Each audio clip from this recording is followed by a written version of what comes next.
All right, so today I wanted to do a review on the Vortex Strikefire 2 red dot. I do have the box here. Obviously, there's the red dot. So let's talk a little bit about the specs first, and then we'll get into the red dot itself. So you can see here on the box here, 5.6 is the length, 7.2 ounces, 30 millimeter lens, eye relief, obviously unlimited. The battery life, 300 hours on the max brightness, 6,000 hours on the minimum brightness. It comes with flip up lens covers, CR2 battery, and a cantilever mount. And I would say that the mount does, there's kind of what the mount looks like. I don't have it on because as you can see, it mounts it up fairly high, and the gun I had it on, I didn't want it that high, so I had a lower one. But getting into the optic itself, obviously up here's where the battery is. Here's the scope, or the scope cover, not the scope covers. That's where they are, and they do have these little these nubs here at the end, so you can simply use them to adjust the windage or the elevation, which is nice. You don't need to bring a screwdriver or a quarter or whatever you normally would use. Obviously, like it says, it comes with flip up covers that are pretty good, not great, but pretty good for what you pay. Like they said, only 300 hours if you have it on the max brightness setting, which is not that much compared to some other ones, especially the aim points of the world and some of the primary arms ones. But that's still decent. In my experience, you need it on a sunny day. You're going to need it close to the max brightness, and on like a cloudy day, probably in the middle.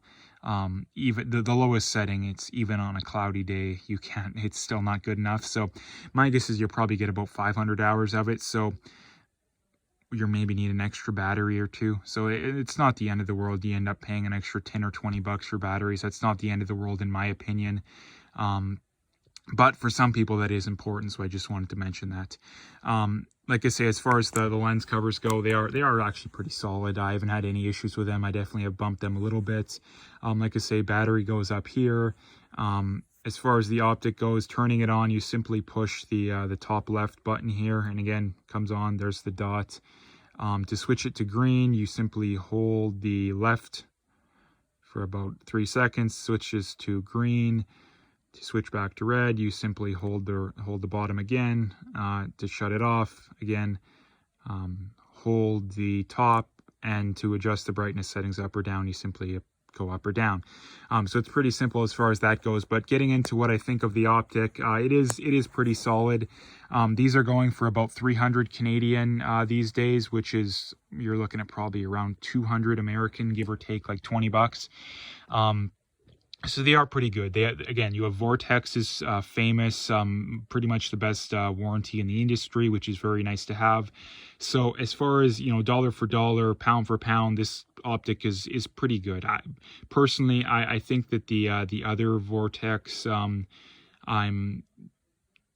can't remember the name off the top of my head. There's another one that's in the exact same price range that's a little bit smaller. I forget the name of it, but it is pretty good as well. I don't have one, but I've seen them. I know people who've shot them. They're very good as well. So if you're trying to decide on which one you want, this one's a little bigger, the other one's a little smaller. So personally, I would probably go with the smaller one. I did work at a hunting store a while back, and the Vortex rep that came by one day, he was more of a fan of the other one compared to this one. So that kind of speaks volumes to, they think a lot of the other one, but this one is very good as well. And again, I'm completely forgetting the name. I should have remembered it, but I believe it's the Spitfire or something like that. But all in all, it's a very good optic for the price. You definitely can't go wrong with any Vortex product, at least that I've seen.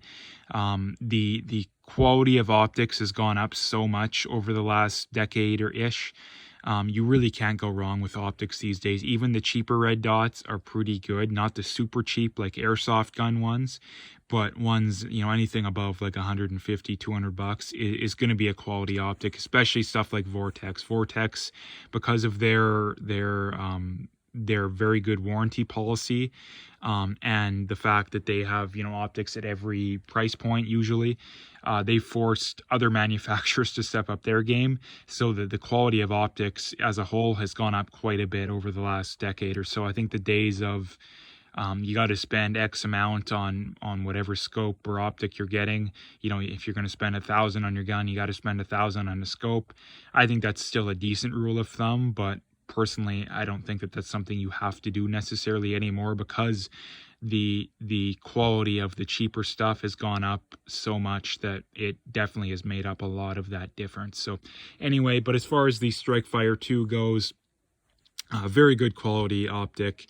The one little complaint, I guess, is that sometimes when you turn the red dot on, it does kind of look kind of distorted a little bit. It's kind of hard to describe, but it usually goes away very fast. So that is the only real complaint I've had. Like I say, I've definitely bounced it around, hit it on some stuff before, and it's always held at 0. So that is something that I've never had any issues from. So anyway, I'm going to leave the video there. If you liked it, make sure to hit that like and subscribe if you haven't already, and stay tuned for more videos.